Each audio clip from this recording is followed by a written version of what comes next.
And you are tuned in to The Trends right here on TV3. Of course, we are trending and excited about the conversations that have been going on online all week. Use the hashtag The Trends to let your voice be known and tell us what your thoughts are on these particular topics. Of course, we've met them and now it's time to meet them in the studio, starting off with the one and only celebrated journalist, Komla.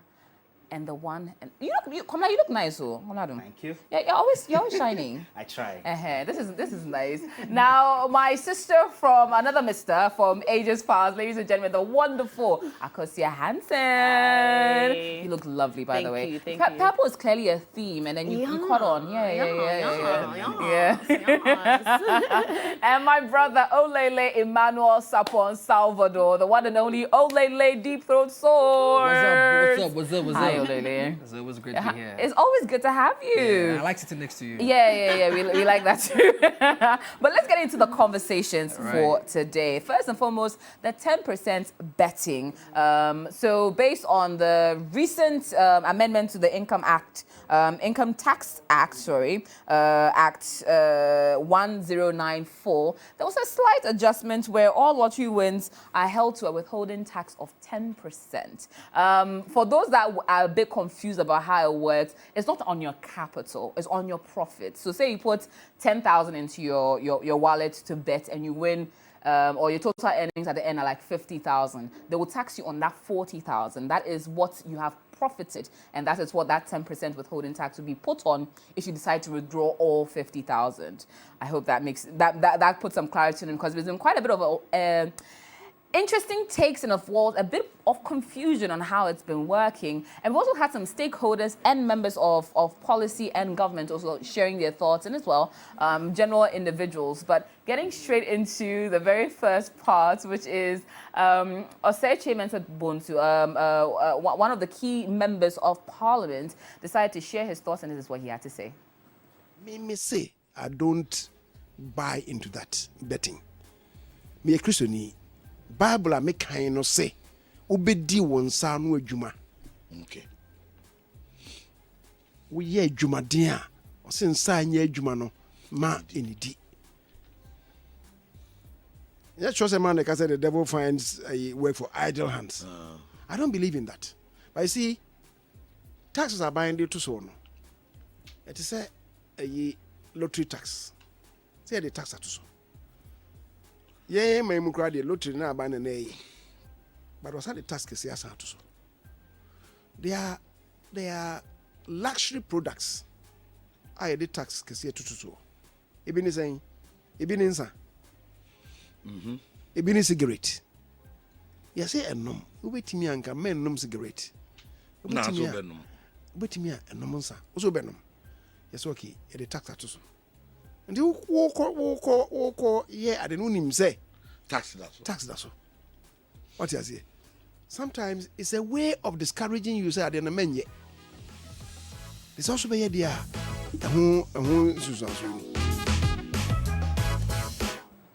So, Minister of Parliamentary Affairs, Osei Mensah Bonsu, speaking on that, as a way of sort of dissuading people from betting, that's why this 10% withholding tax has been placed on all winnings. Also part of the measures of the IMF, we're supposed to try and widen the tax bracket to ensure that we capture everyone who may not necessarily be paying taxes. So these are one of the innovations brought along to help GRA be able to close that bracket on those that are not paying taxes. But what were your initial thoughts when you heard about the announcement of this new amendment into the Income Tax Act? Well, on a personal note, maybe I have the unpopular opinion. Which is? Which is the fact that I do not have any problem with the taxing of the bet winnings. Oh, you Far don't? away from, yeah, I don't. Far away from the fact that I personally don't subscribe to gambling and betting and lottery and all of that. I think it is a very innovative way to make some money. Sure. Ghana will not be the first country to be implementing such a tax. Of course. In Kenya, for example, there's a bet winning tax. In Nigeria, which has like 60 million people betting, gambling, and into lotteries, there is a tax. It rakes in some $5.5 million. So can you imagine how much Ghana can make from, even though there's not like an official statistics of the how brackets, much earnings, yes. the brackets of people who bet in Ghana as it is in Nigeria, you cannot put a figure to it, but you cannot also dispute the fact that it will be substantial because there are many people who are betting. And then again, I also disapprove of the assertion that the betting and the lotteries are for people who are unemployed and people who are, quote unquote, under the learned brackets. You think? There are actually a lot of high-end center people who are into betting. I can agree. I have friends who do that. They are definitely not unemployed. So you can imagine. And they win almost on a regular basis, like weekly basis, they win a lot of money. So I think it's a call in the right direction. I understand that point being made, but Akosia, what were your initial thoughts when you heard about this? So for me, I feel like the economy is coming to a standstill, right? Betting is not something I believe in. Charlie, money no day way, then a small thing I'm going to do, I'll gamble. Like, me, I can't even begin to, you know? Wrap your brain I'll around come it. and gamble with you. No, I can't. But notwithstanding, the reason why people bet, we have to ask that, right? They are trying to find other means of surviving in this Absolutely. economy, which has come to a crazy, I feel like it's a crazy time Cost of right now. living is crazy. Yes. In this time, we saw pensioners going on the streets to Yes. protest that their money should not be taken. Imagine you've worked for 50 years, 60 years, and at the end, you're now going to have to go on the streets for the government not to take your money. I feel like this government and all past governments have failed. COVID did come to show the big cracks that are there, the poor mismanagement of our economy. And trying to tax now if people are going to find another alternative way to survive in this economy. Someone is earning, for instance, 800 cedis and they have 5 children. Charlie. They have 5 children, you're paying school fees, and then you're paying rent, all these other things. And then your salary is 800 cedis. Ghanaians typically have 2, 3, 4, 5 jobs. You always have to find an extraordinary way to make money. So if this is it, already the government has failed in this sense. And another way that people are trying to come to tax that, it makes it feel like you really don't want flow in the economy. You need flow to also happen for people to be able to earn, for people to be able to save, for people to be able to have a good life. You know, in the end, it makes it look like, is the government really caring about the citizens of the country? Because at this point in time, at this point in this climate, climate, you know. And the other thing I wanted to add, because of what we heard the minister say, remember I said I don't really go into gambling, and he said he doesn't because he's a Christian. It scares me when I hear ministers bring their religion into the job that they do. You don't make laws because you're a Christian. I said I don't like it, but I didn't say because I don't like it, nobody should do it. I don't like it, but what I'll do is I'll provide other alternatives. I'll make sure people are paid very well. I'll make sure there's free, good education, facts, like you get in other countries. What's the point of taxes? For good education, good healthcare, see what's happened to our NHIS, all of these things, so good roads. And if you see them taxing, the motorway, you can go. Let me just Go, come, take it. Like, go. You see, go. when they decommissioned the toll booths and they introduced e-levy, they made salient points. That it will be the magic wand that will clear all our issues. It will create jobs. It will emancipate all jobs from the Ghanaian economy. I don't think the average Ghanaian is worried about paying taxes. I think the average Ghanaian is worried about if indeed the taxes they are paying for are going to be used for some of these interventions, right? Yeah. But if you are paying look, you go and buy food and they give you receipts and you are seeing things that, you know, you're seeing some taxes and you are like, you understand? The COVID tax. You understand? It's already like 22.5% or so or something You understand? of VAT. Like, you know, and we are still talking about the same old things that we were talking about 6, 7, 8 years ago. The conversation with the motorway that I wanted to even chip in, it's deteriorating by the day. Literally, and nobody seems to be doing anything about it. But we are quick to take from, you know, the poor, so to speak. We are quick to take money from, you know, revenues that we find, oh, that's a revenue, that's an opportunity to take some money. Let's get some money. Let's get some money. You take the money. I don't have a problem. But show working, like, let me see what you are using the money for. Do you get what I'm saying? Exactly. I am still paying water bill, but I'm not getting water flowing in my house. Thank you. Every single day. Thank you. But I'm not just paying water bill, I'm paying the tax on water in the food I buy or in the commodities I buy in the market. It doesn't make sense, you know, and we are slowly becoming a community or society where we are becoming very discerning. Like we are seeing through the lines now. So when you come and tell us that you are taking this amount of whatever to do whatever, you need to make sense. I mean, obviously, whether we talk or not, you're going to do it anyways. Yeah. But have some kind of sympathy and empathy with the Ghanaian who actually queued up to vote for you to make his life better. True. That is all what people are saying. And also, I want to say that those who actually bet, I disagree with the minister when he says, it's for people who are lazy and unintelligent. Says, do you know what it means to cook odds? Investors are investing. Do you know what it means to sit Calculation. down, go to a league in Iceland, Wow. read the statistics of how many goals they've scored in a minute or whatever, and write it down and calculate? People are not just making money because it is luck. People are actually calculating. It's They are scientific. There's science, there's data and science that backs it. You get me? That thing that you can't teach this in school. Yeah. You get me? Yeah. So if you tell me that it's a lazy approach in making money, I disagree. Because people actually sit down, people have 3 screens. They have one that they are using to monitor their matches. They have one they're going to use to monitor their matches that are going to be coming ahead. People do week-long bets.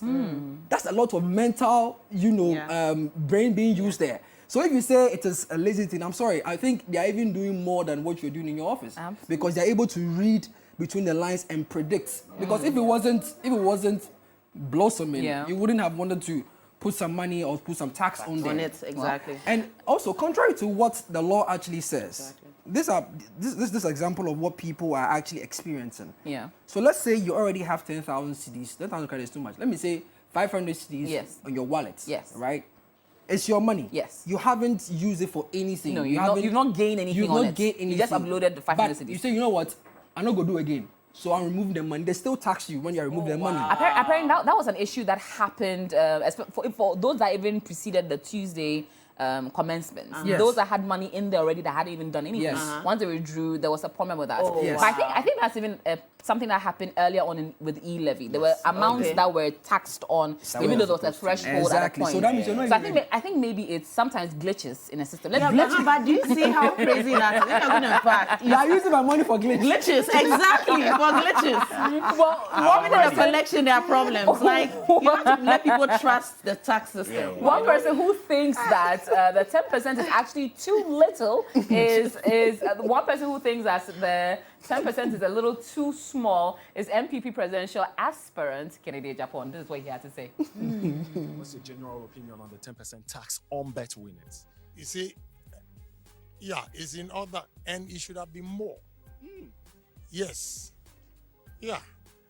Let me give you an example. If you go to America and you win the US lottery, a billion, you take home about 600 million.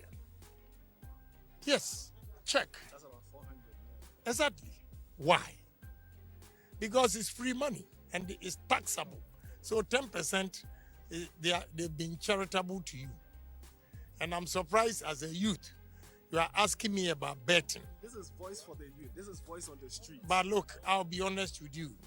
Betting is not anything good for your future. I want the youth of this country to give me that opportunity to be president, and you see the number of jobs that I will create in this country. And yes, that's what he had to say. 10% is a little too low, in his opinion. I think it's political talk. But I want to remind our honourable about something that he's done for himself, and that was to actually place a bet on the lottery, which he won, about $1 million or even more. And today he's added to his revenue. He actually won. He won a lottery. Oh no! Are you serious? Oh, Daddy. But you see, Daddy has won before. No, I'm just joking. I'm saying that even him as a businessman, right? Life in itself is a bet. Everything is a risk. True. When you start a business, you don't know what's going to happen. Yeah. You place put in bets money all the time. Look, and hope it works. And I'm not trying to endorse. I'm just trying to see, The other side. try and speak from a different angle because everybody is going in a particular direction. Life is a bet. When you start a business and you invest money into the business, the goal is to make profit.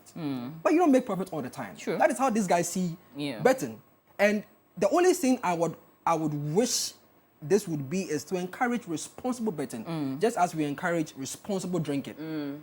Because to everything there's an excess. True. You know, even with the things that we see as good, there's always an excess that leads to something unfortunate. So if it is to, you know, deter people from betting, that I can assure them is not going to happen. But if it's to encourage responsible betting, then maybe.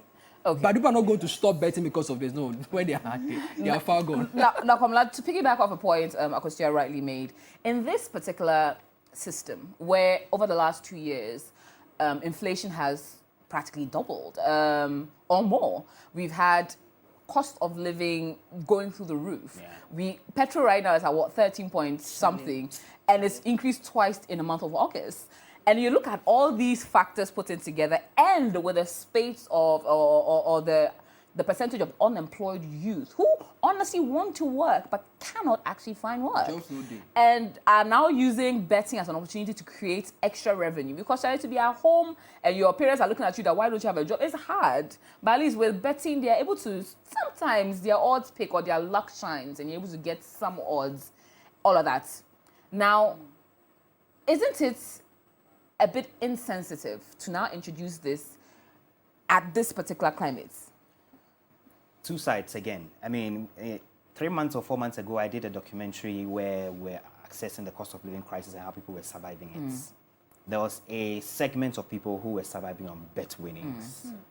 I mean, there were some young people I spoke to in the documentary who said they even paid their rents from bet winnings. They paid some of their school fees from bet winnings. And these are just young people who are yet to come out of school. So I understand that part of the story. So for people like these, if you are taxing their winnings, I would have a problem because already they are struggling to get by. But when it comes to the other side of the story, which are the other up-class people who are everyone is being betting, lumped together. Yeah, unfortunately, that's what happens. Because there can be a categorization. Even though in some other countries like Tanzania, there's like a categorization. There's a 12% for casino winnings. There's 10% for bet winnings. There's another percentage for lotteries. In Ghana, it would appear that segregation cannot work. It's a flat rate for everybody. That's the unfortunate part. And around these times where we're all talking about cost of living crisis, it's a bit harsh, but the question would be when? When should it be done? When should it be done? So shouldn't it be a percentage on a certain or to a threshold? So maybe after over 1,000 cities, then you start implementing the 10%, because at that point, then you're good. That's something I'll agree with. If they have to put a cap on it and say perhaps if you want, say, 10,000 cities and above, 10% will be, you know, slap on it, that would be fair. But if you want, like, say, 500 cities, and you come to take that 10%, you know, then it will be harsh, really, really harsh. Because people are actually earning with their one CD. They call it a one CD in a dream or two CD in a dream, right? So they stake maybe a CD or two CDs and they're earning 500 CDs. Oh, and you're taking 500 CDs, 10%. You're taking 10%. You understand. You understand. But if someone is maybe staking 10,000 CDs, that person has enough to spare. Okay. So you can take that 10% out of it, and I'm sure it will be okay. But imagine someone who doesn't have much and is just trying to slack and. I was saying, Anyway, so we'll go for some tweets and I'll come to Akosua now. But this is what you had to say on social media. So on various platforms, including Twitter, Facebook, and so, this is what has been said.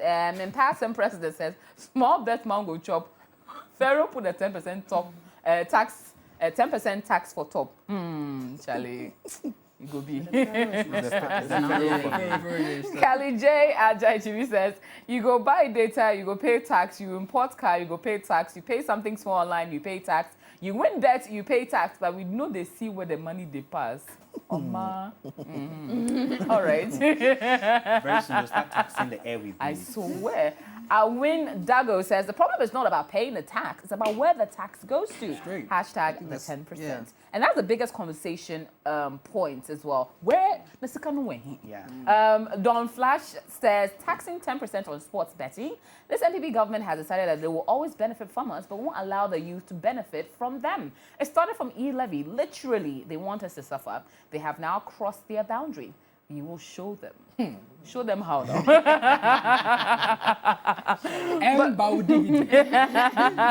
But final word, last word for you. Do you subscribe to the fact that maybe there should be a threshold, or you think sometimes for the greater good of mankind, for Ghana, I would say, sometimes you have to bite the bullet and just accept certain things as they are?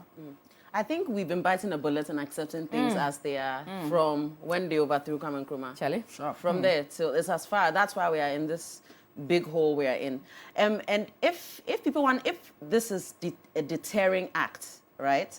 I would say do more of the work in, you know, letting young people find jobs, letting them get to good schools, letting them be able to compete with universities all across the world. If I'm going to apply, for instance, to the States right now, or to Canada, or to whatever, I have to have GRE, I have to have all these little things. I have to do an English test when my country was colonized by the British, but I still have to do an English test and pay for that. All of these little things. And at the same time, you're competing with someone who doesn't have to do all of those things in the country that they're in, because the governments have put things in place, you know, and not just for everyone, for artists, for entrepreneurs, for across board. If you want to deter that, let the economy grow, let that side grow. That's how you do kind deterring, you know, and more people will be swayed that way.